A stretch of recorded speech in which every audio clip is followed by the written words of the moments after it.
There hasn't been a character that has quite intrigued me in the boys universe as much as the Burned Man, or as he's listed in the credits, the Grotesque Man. This is quite surprising considering the man hasn't even said a word. So I want to take a look at the top 3 most compelling theories on who this guy is, what he wants, and how things will turn out. Keep in mind this video is written after episode 205, and I have not seen any of the episodes beyond that, so these could be debunked by next week. I also encourage you to watch my top 6 Cypher theories and episode 205 breakdown video, as there's a lot of overlap. Theory 1, the Burnt Man is not Thomas Godolkin. Whoa, before you all lock me in a hyperbaric chamber, hear me out. The Boys and Gen V has consistently prided itself on subverting our expectations with its twists and turns. Take for example the head-popping massacre from season 2, and how many people thought it was Cindy from Sage Grove who did it and not Victoria Newman. Or how about season 1 of Gen V, where everyone thought it was Rufus manipulating our characters' memories when it turned out to be Kate. The most compelling evidence to support this theory is actually quite ironic. It's the fact there's actually so much evidence to the contrary. It's almost as if the writers want us to believe this is Godolkin. But let's take a look at what we know are the cold, hard, clammy, scar-tissued facts. As of episode 205, there's not one piece of direct evidence that links these two people, just a ton of circumstantial, so there's still some reasonable doubt. Then there's a slew of inconsistencies that just don't add up.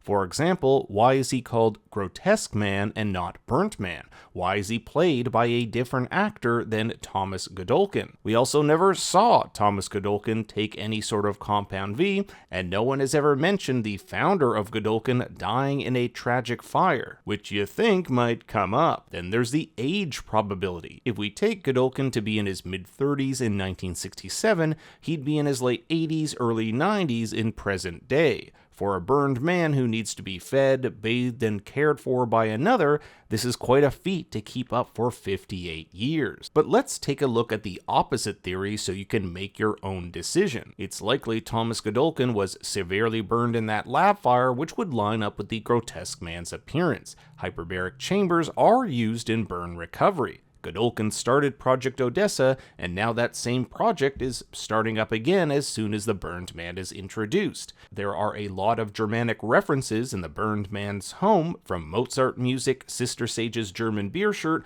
and her gift of a lawn gnome which got its start in Germany. Cypher, who refers to this man as his father, used to go by Dr. Gold, which sounds a lot like Godolkin. Theory 2, the Burnt Man is using Sister Sage. How amazing would it be if you're a scientist and have the world's smartest person at your disposal? This theory assumes that the Burnt Man is the actual puppeteer and not Cypher. In episode 205, we learned a few new important details. 1, Cypher and Sister Sage are working together on a common goal, and 2, they don't have much time left. So what is this common goal? It undoubtedly involves Marie and her manipulation of blood. The end of 205 saw Marie resurrect her sister from the dead. I will say at the expense of immense pain to those around her. Could this healing/resurrection ability be used on the Burnt Man, whether he be Godolkin or not? Like, how long can someone be dead before Marie's resurrection power will no longer work? The show also sets up several characters who could use healing that Marie's powers may provide. First, we have Sam, who was told by his mother that his delusions and hallucinations were the result of his DNA. If Marie could change that, he could free himself of this pain and no longer have to rely on Kate. Then there's Kate herself. Her brain trauma has caused her power to malfunction.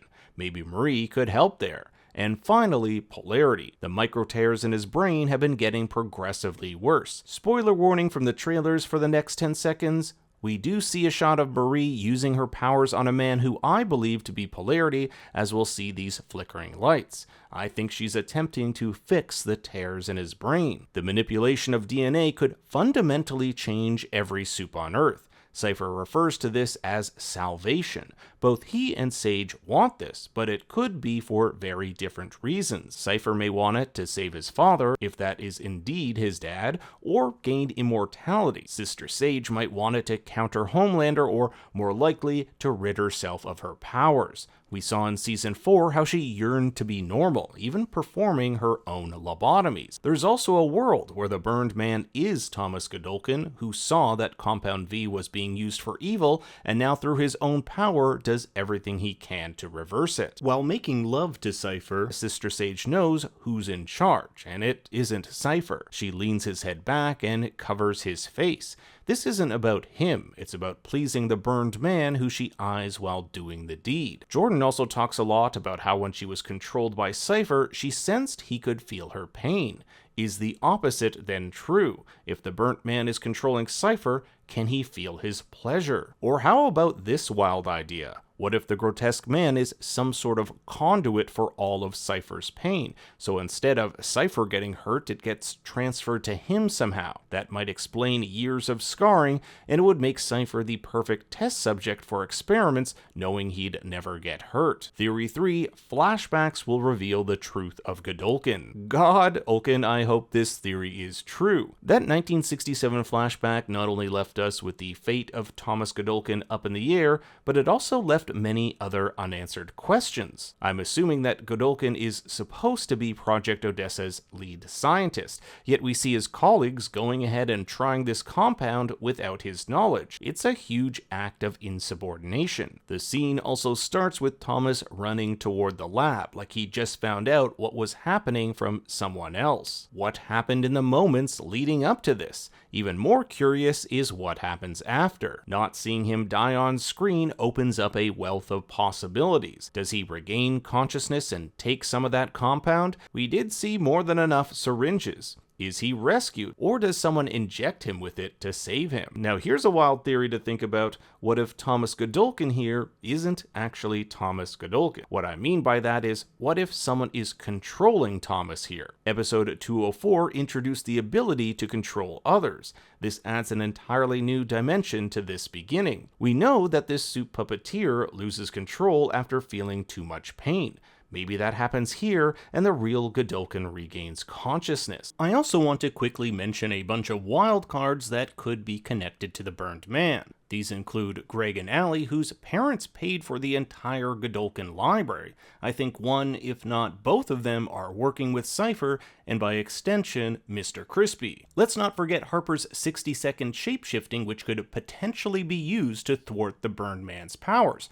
Or maybe if Jordan's powers evolve, they may be able to shift into other forms as well. But what do you think about these wild burned man theories? I want to hear your thoughts in the comments below. Thanks for watching, be sure to like and subscribe, and for more bad takes you can follow me on Twitter and Instagram at ThinkStoryYT. Until next time, remember... We'll just have to tune in next week to find out, won't we?